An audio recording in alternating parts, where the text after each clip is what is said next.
Hello, good morning everyone. कैसे हैं आप सब? मेरे यूट्यूब चैनल सानवी क्लासेस में आपका फिर से स्वागत है। कल आपने सॉल्युबिलिटी पढ़ा, विलेटा को देखा, आपने पढ़ा, उसको समझा, उसके उदाहरण देखे आपने। आज उसके आगे जो है हम गैसों की विलेयता के बारे में बताने जा रहे हैं कि गैसों की विलेयता कैसी है। गैसों की विलेयता जो है जल में क्या उसका प्रभाव पड़ रहा है। गैसों की विलेयता गैसों की, तो जो भी गैस है वो जल में घुलती है। जैसे ऑक्सीजन गैस है वो कम मात्रा में घुलती है। सारी गैसें घुलती हैं, लेकिन कुछ गैसें कम घुलती है, कुछ ज़्यादा घुलती है। जैसे फॉर एग्जांपल ऑक्सीजन गैस है आपकी, तो कम मात्रा में वाटर में घुलती है, कम मात्रा में घुलती है। यानी ऑक्सीजन गैस की विलेयता अलग है।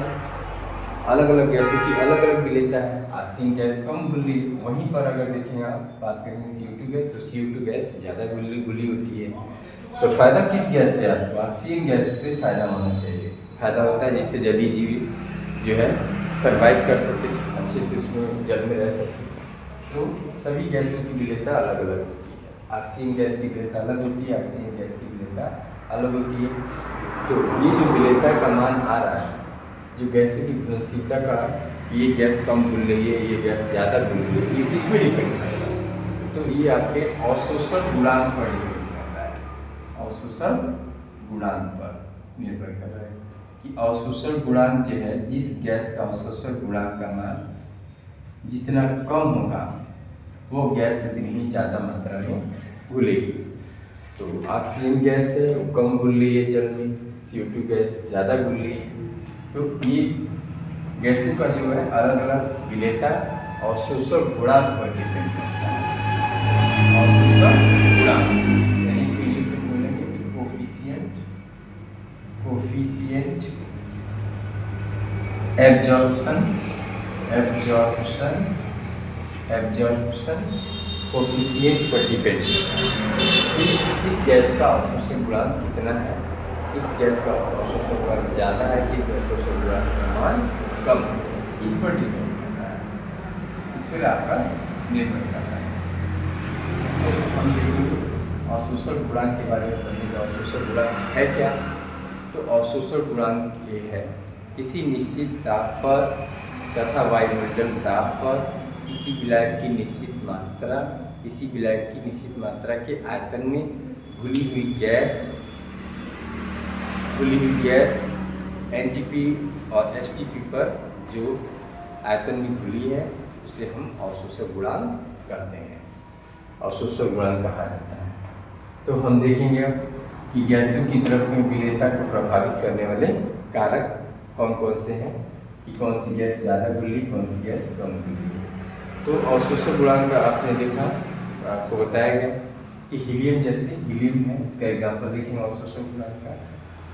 अवशोषण गुणांक का एग्जाम्पल हीलियम है, इसका वैल्यू आपको अवशोषण गुणांक का मान 0.009 है, इसका 0.009 अवशोषण गुणांक।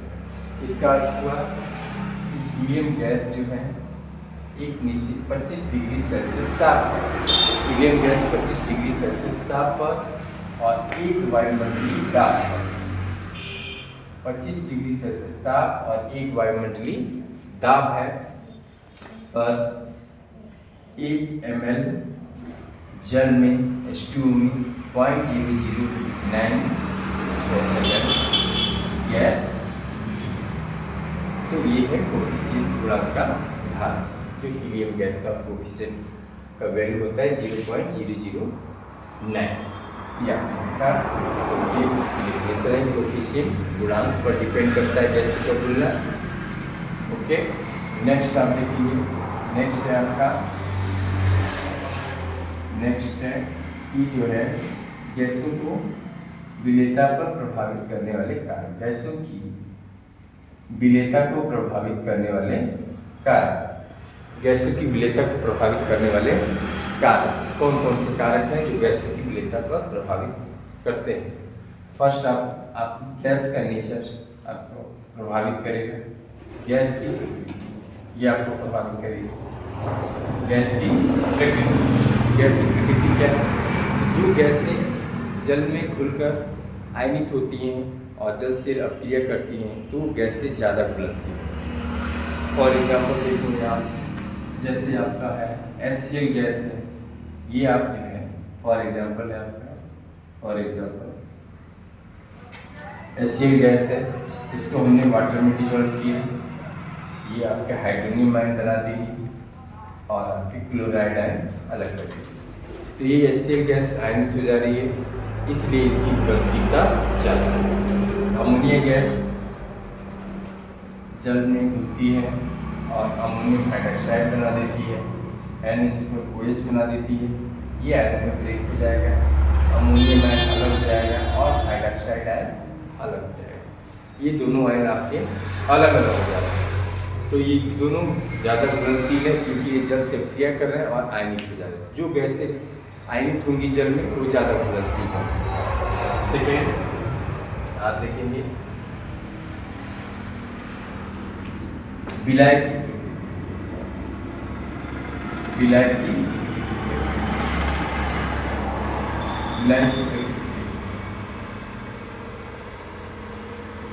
की प्रकृति यानी लाइक डिजॉल्व लाइक, समान को घोलता है, यानी जो भी ध्रुवीय अणु है वो ध्रुवीय गैसों को घोलेंगे और अध्रुवीय अणु है वो अध्रुवीय गैसों को घोलेंगे। तो ध्रुवीय अणु जैसे NH3 है और HCl है, ये आपके जल जो है वाटर में ज़्यादा घुलनशील है। क्यों? क्योंकि ये दोनों ध्रुवीय हैं और अध्रुवीय अगर हम ले लेंगे तो वाटर में डिजॉल्व नहीं होंगे। तो अध्रुवीय लेने पर अध्रुवीय अगर गैस आपने ली है तो वो वाटर में बहुत कम डिजॉल्व होगी। जैसे ऑक्सीजन है तो वाटर में बहुत कम डिजॉल्व है। क्यों? क्योंकि ये अध्रुवीय है और ये आपका ध्रुवीय है। तो जो भी ध्रुवीय है वो गैसों की घुलनता ज़्यादा होगी, अध्रुवीय जो भी गैस है वो नहीं घुल पा रहे, उनकी घुलनता कम है। नेक्स्ट देखेंगे तीसरा पॉइंट है ताप का प्रभाव। ताप का प्रभाव देखेंगे, इफेक्ट ऑफ टेम्परेचर। देखेंगे ताप का प्रभाव क्या पड़ा। तो गैसों की जो है द्रव्य विलेयता ताप बढ़ाने पर घट जाती है। जैसे आपने ताप बढ़ाया तो उनकी विलेयता घट जाती है। क्यों? क्योंकि जैसे आपने गैसों को खोलने तो आप ताप बढ़ाते हैं तो लीच एटिलेट प्रिंसिपल, लास्ट शास्त्रीय नियम के अनुसार इसमें ऊष्मा का उत्सर्जन होता है। जैसी गैस आपने मिलाई ऊष्मा का उत्सर्जन होता है, ताप बढ़ाएंगे तो यदि गैस में ऊष्मा का उत्सर्जन हो रहा है तो विलेयता का मान घट जाएगा। CO2 को जल में आपने घोला, for example CO2 plus water और ये H2CO3 बन रहा है, तो ये इसमें ऊष्मा बाहर निकल रही है, गैस का मान ऊष्मा इसमें बाहर निकल रही है, तो ये इसकी विलेयता का मान घट जाएगा। ओके, नेक्स्ट देखेंगे आप दाब का प्रभाव। देखेंगे आप कि दाब का क्या प्रभाव पड़ रहा है। दाब का प्रभाव देखेंगे, दाब का प्रभाव, दाब का प्रभाव। तो ये सबसे इम्पोर्टेंट पॉइंट है इसका कि गैसों का दाब का क्या प्रभाव पड़ता है। तो गैसों जैसे ही गैस को आपने द्रव में खोला और प्रेशर लगाया तो गैसों की विलेयता बढ़ जाती है, यानी दाब बढ़ाने पर किसी भी गैस की विलेयता बढ़ जाती है। Okay, that's all, have a nice day.